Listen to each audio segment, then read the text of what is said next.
It's hard to imagine anyone planning a country town without a local pub.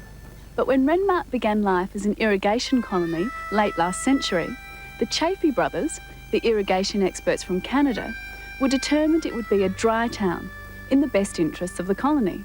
So, no pub. That didn't stop the locals though.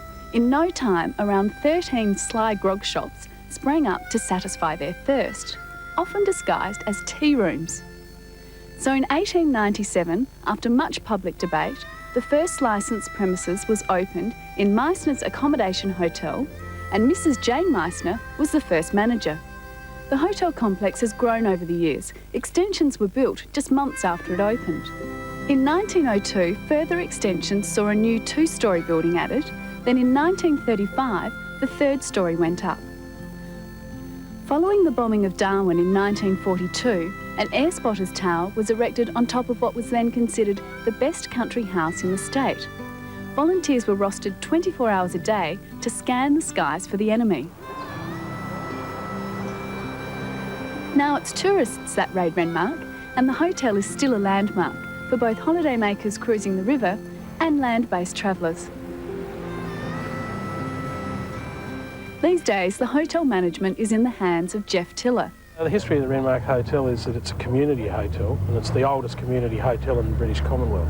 It's 101 years old this year. So how does a community hotel work? It works fairly simply. There are 7 directors, and they're appointed similar to councillors by the community. Anybody that can vote in the local council electorate can vote for the men that run the hotel, and then they appoint me as a manager to run the day-to-day business of it. So how does that benefit the community then?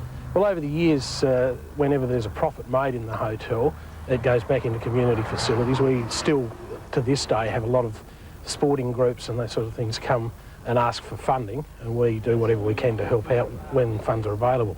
But most of the profits that are made go back into the facilities of the hotel, expanding it and trying to keep up with what's required for the town. Yeah. Well, it's a fabulous spot here. I mean, it's just so peaceful and tranquil. It is, yeah. We sort of get a bit blasé about it, I suppose, but the tourists love it, and it is peaceful.